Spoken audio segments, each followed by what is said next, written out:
A $1.5 trillion system is starting to crack. Kroger is not going bankrupt. It's not losing customers. It's not even losing revenue.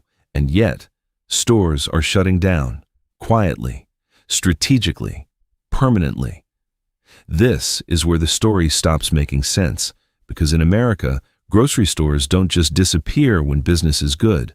They expand, they scale, they dominate.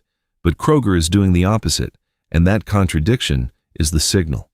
This is not a story about a failing company. This is a story about a system that no longer works the way it used to.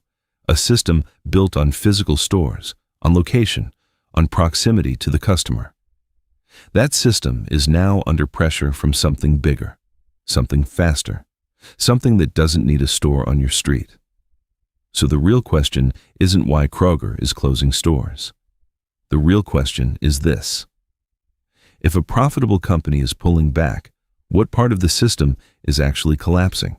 For over a century, the grocery business in America followed a simple rule. If you owned the store closest to the customer, you owned the customer. That was the entire game. Kroger built its empire on this idea. More than 2,700 stores, strategically placed, embedded into neighborhoods across the country.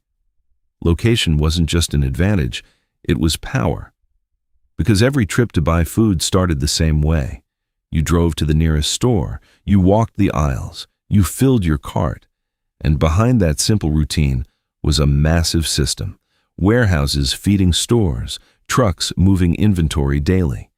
Shelf space carefully optimized for profit. This wasn't just retail, it was a controlled distribution network. Whoever controlled physical access controlled the flow of money. That's why grocery chains invested billions into real estate, why they fought for prime locations, why they built stores within miles of every household, because distance was friction, and friction protected their business. But then, something changed.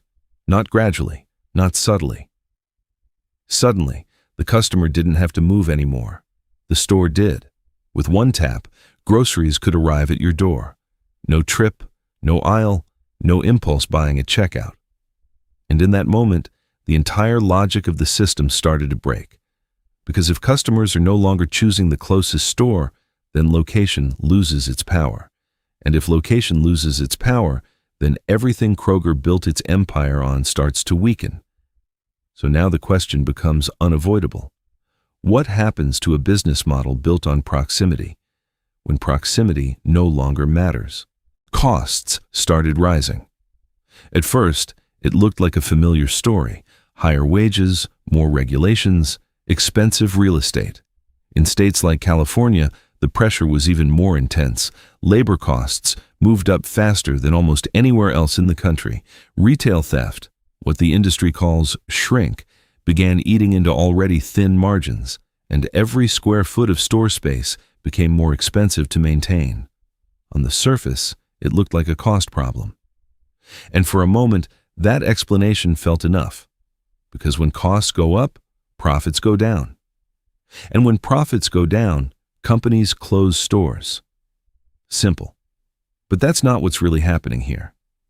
Kroger is not collapsing under cost pressure. If it were, we would see a full-scale retreat, mass closures, financial distress. That's not the case. Instead, what we're seeing is selective withdrawal, specific locations, targeted exits. That's a very different signal. Because rising costs don't just destroy a business, they expose its weaknesses, they reveal where the model stops working. And in grocery, the margins have always been thin, even in good conditions. So when costs rise, the system doesn't break immediately. It starts to crack at the edges. Stores that were barely profitable become unviable. Locations that once made sense no longer do. But here's the deeper layer most people miss. Costs didn't create the problem. They accelerated it. They forced companies like Kroger to confront something they could ignore before.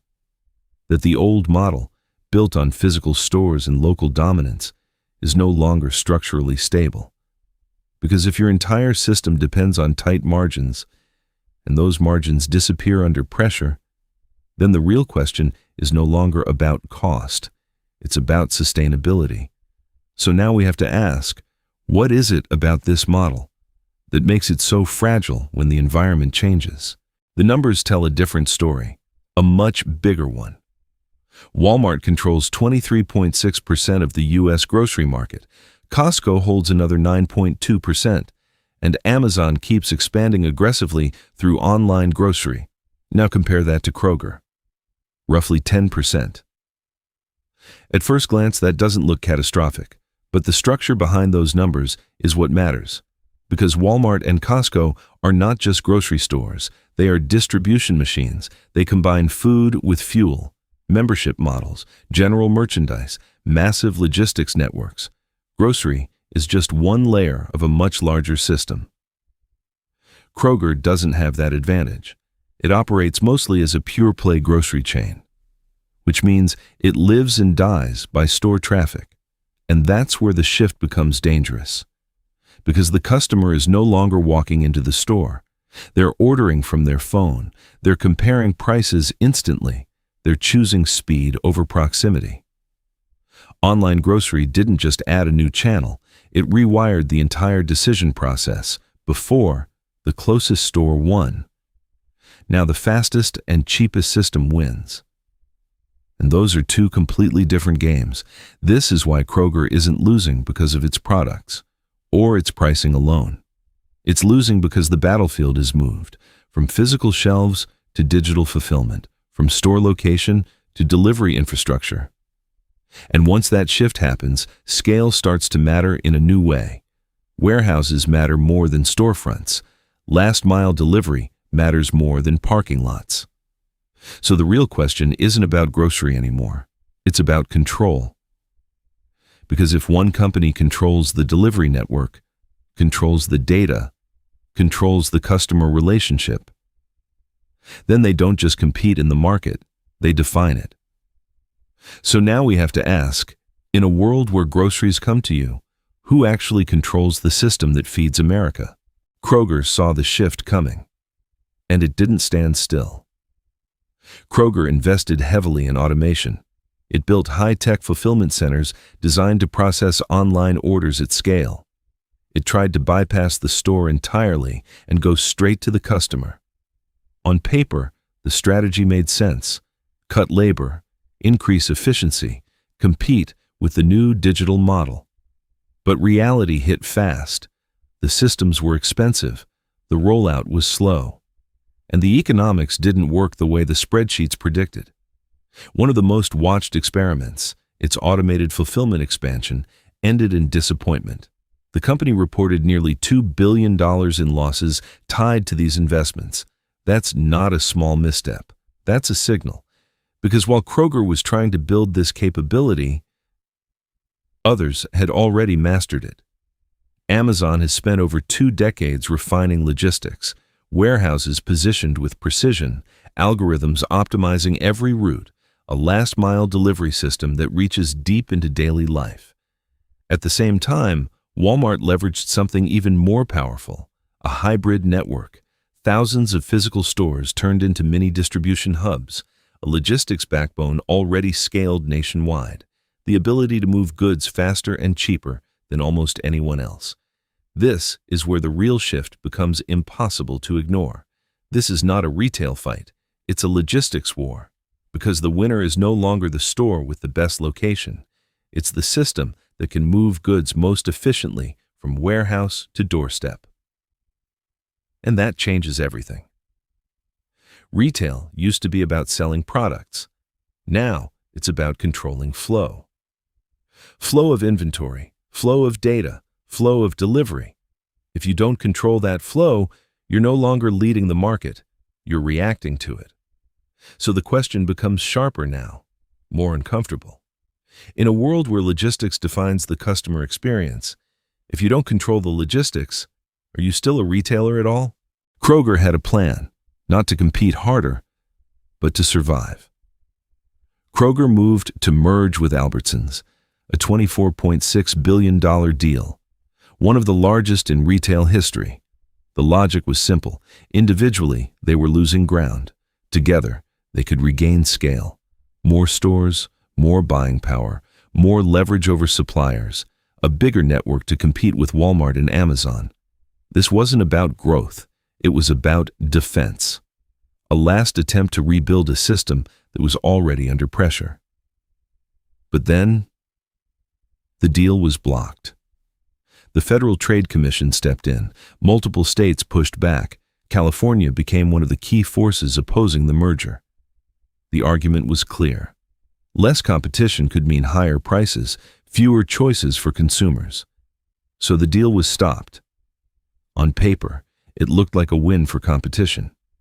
But then something unexpected happened. Both companies started closing stores at the same time, in the same markets, under the same pressure. That's the twist, because this was never just about competition, it was about survival in a system that was already shifting. By blocking the merger, regulators preserved the old structure. Two separate companies, two weaker systems, while a new system kept advancing, faster, more integrated, more efficient. So instead of one stronger competitor, the market was left with two vulnerable ones. And the companies that benefit the most, the ones that were never part of the merger to begin with, the ones already built for the future. This is where the story flips. This is not about protecting competition.